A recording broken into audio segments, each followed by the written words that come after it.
তো hi friends, কেমন আছো সবাই? আশা করি সবাই ভালো আছো। তো বর্ষাকাল, ওয়েদারের খুব চেঞ্জ, বার্ডের মধ্যে কিছু চেঞ্জেসও দেখা যাচ্ছে। সেটা তোমরা দেখতেই পাচ্ছ।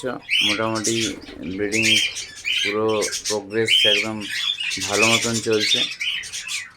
লাভ বার্ডের তো হয়েই গেল, 3টে বেবি এখন অবধি মোটামুটি ঠিক আছে। 3টে বেবি, যারা হ্যান্ড ফিডিং বেবি নেবে কন্ট্যাক্ট করবে। ককটেল হাঁড়িতে ঢুকেছে, তো দেখা যাক কী হয়। এই পেয়ারটা ঢুকেছিল, তো সেদিন একটু সমস্যা হয়েছিল বলতে জল ঢুকে গেছিলো বলে খাঁচাটাকে উপরে তুলতে হয়েছে। তো তারপর থেকে আর হাঁড়িতে যাচ্ছে না। তো দেখা যাক কী প্রোগ্রেস হয়, তোমাদের সাথে শেয়ার করে দেবো। মোটামুটি এইটা এক পেয়ার ঢুকেছে। আর এদিকে লাভবার্ড এখনও অ্যাডাল্ট হয়নি, অ্যাডাল্ট হলেই হাঁড়িটা নাবো। মোটামুটি বাকি সব ওকে। আর হাঁড়িতে কালকের ভিডিওতে দিয়েছিলাম অনেকগুলো ডিম ছিল, 4টে 3টে 2টো করে প্রায় ডিম আছেই।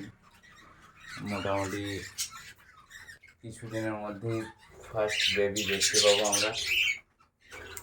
তো আজকের মতো এখানেই, টাটা ফ্রেন্ডস।